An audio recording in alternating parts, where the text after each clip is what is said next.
শুভ সন্ধ্যা। সন্ধ্যাবেলা একদম চা নিয়ে চলে এসেছি। চা বসিয়ে দিয়েছি। অফিস থেকে এসে আগে ফ্রেশ হয়ে সবার প্রথম কাজ হচ্ছে চা বসানো। তো চা না খেলে আমার দিনটা ভালো যাবে না, দিনটা না মানে এই সন্ধ্যার পর। তো চা বসিয়ে নিয়েছি। এখানে রয়েছে বাসন, যেগুলো এখনো গোছানো হয়নি। সকালে দিদি সব মেজে দিয়ে গেছে, এগুলো গোছাবো। তার আগে চা নিয়ে গিয়ে বসবো। আর এদিকে দেখাই আপনাদেরকে, রাতের বেলা হবে ডাল সিদ্ধ। ডাল সিদ্ধ ওই কাঁচা তেল, কাঁচা পেঁয়াজ, লঙ্কা দিয়ে রুটির সাথে খাওয়ার জন্য। তো এখানে ডালটা ধুয়ে নিয়েছি, আর এবারে ডালটাকে সিদ্ধ বসাবো।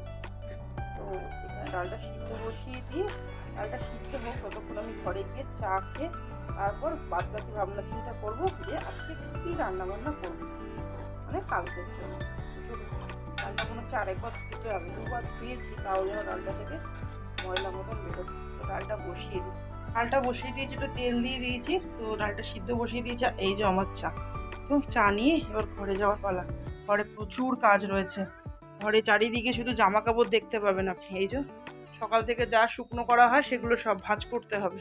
তো চায়ের সাথে নিয়ে নিয়েছি একটু মুড়ি আর চানাচুর। বিস্কুট খাবো না বলে চায়ের সাথে মুড়ি চানাচুর নিয়ে নিয়েছি। আর আজকে মেকআপটা পুরোপুরি তুলিনি, দেখুন, কারণ বাথরুমে ফ্রেশ হতে গেছি, যে ফেস ওয়াশটা নিয়ে গেছি, গিয়ে দেখছি ফেস ওয়াশটা নেই, একদম সামান্য ছিল। আর এইগুলো তোলার জন্য যথেষ্ট পরিমাণে ফেস ওয়াশ লাগবে। তো ওই জন্য হালকা করে মুখটা ভালো করে ধুয়ে গা ফা ধুয়ে চলে এসেছি। রাত্রিবেলা শুতে যাওয়ার আগে ভালো করে ফেস ওয়াশ দিয়ে আবার মুখটাকে ধোবো, ধুয়ে তারপর শুতে যাবো। কারণ এখন রান্নাবান্না করার পর আবার আমার রাত্রিবেলা গা ধুতে ইচ্ছা করবে। আর যা গরম পড়েছে তাতে করে রাতেরবেলা আবার গা ধুতে ইচ্ছা করবে। তো সেই জন্য ভাবলাম রাতে তো সেই গা ধোবই, তো একেবারে রাতেরবেলা আবার ফেস ওয়াশ দিয়ে মুখ টুকগুলো ধুয়ে দেবো। আর এই যে দেখতে পাচ্ছেন জামা কাপড়গুলো, এগুলো এখন চা খেতে খেতে এগুলো ভাঁজ করে নেব। তো এখানে ডালটা এই যে সিদ্ধ হয়ে গেছে, অনেকটাই ডাল করেছি, কারণ রাতে রুটি দিয়ে খাবো, প্লাস কালকের জন্য ডাল সিদ্ধ বসিয়ে দিয়েছিলাম যে কালকের জন্য একটু ডাল করে নেবো দুপুরে। ওই যে ডাল সিদ্ধটা বেশ ভালোভাবেই হয়ে গেছে।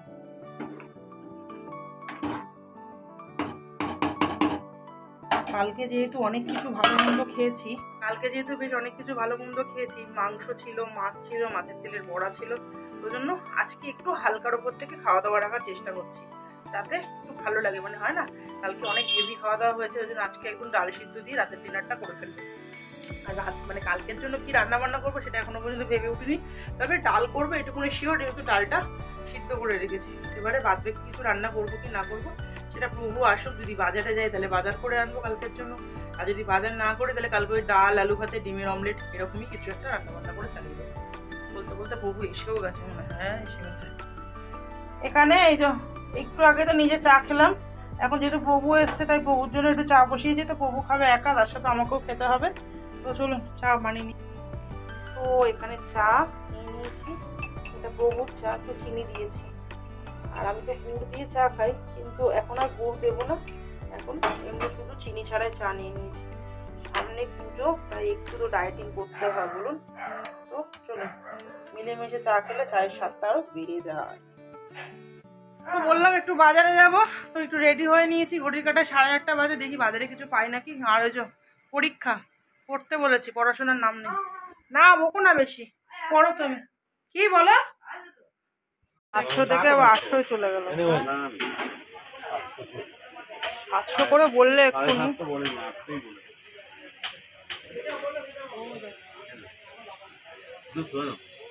বাজার থেকে সবজি বলতে নিয়ে এসেছিলাম, গাজর এনেছি, শশা এনেছি, আর এখানে টমেটো আছে।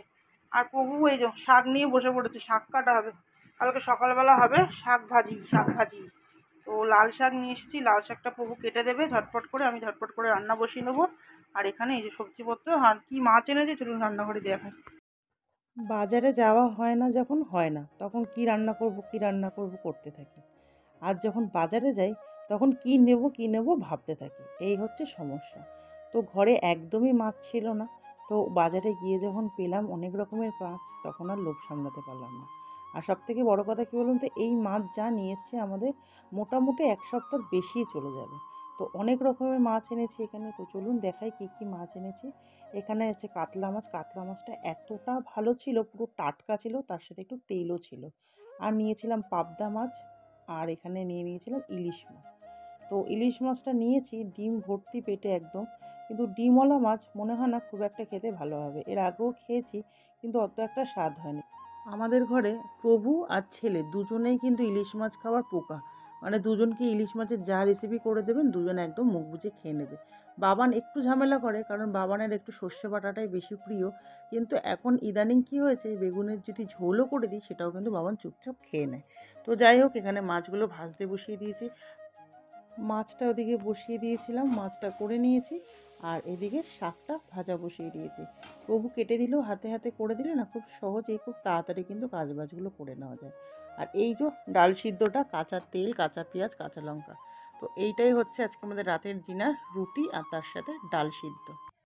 রান্না বান্না শেষ করে সব কিছু পরিষ্কার করে একেবারে গা ঠা ধুয়েছি। বললাম যে রান্না করার পর গা না ধুলে হবে না, আর গা ধোয়ার পরে এই যে পুরো একেবারে ফেস ওয়াশ দিয়ে মুখ টুক ধুয়ে নিয়েছি। বাইরে হচ্ছে বৃষ্টি, তার সাথে বিদ্যুৎও চমকাচ্ছে, জানি না কী হবে। তো বৃষ্টিও দরকার, কারণ যেহেতু গরম পড়েছে প্রচণ্ড, আজকে সারাদিন বৃষ্টি হয়নি সেই জন্য। তো আজকে রান্নাবান্না ওই যে করলাম ইলিশ মাছ, ও দেখানো হয়নি, চলুন দেখিয়ে দিই। ইলিশ মাছ করেছি, আর তার সাথে করেছি হচ্ছে লাল শাক ভাজা, এটা হচ্ছে কালকের জন্য। আর আজকে রাতে খাওয়ার জন্য করলাম রুটি আর ডাল সিদ্ধ। তো এই হলো আজকে আমার সন্ধ্যার পর থেকে আপনাদের সাথে সারাদিনের ব্লগ।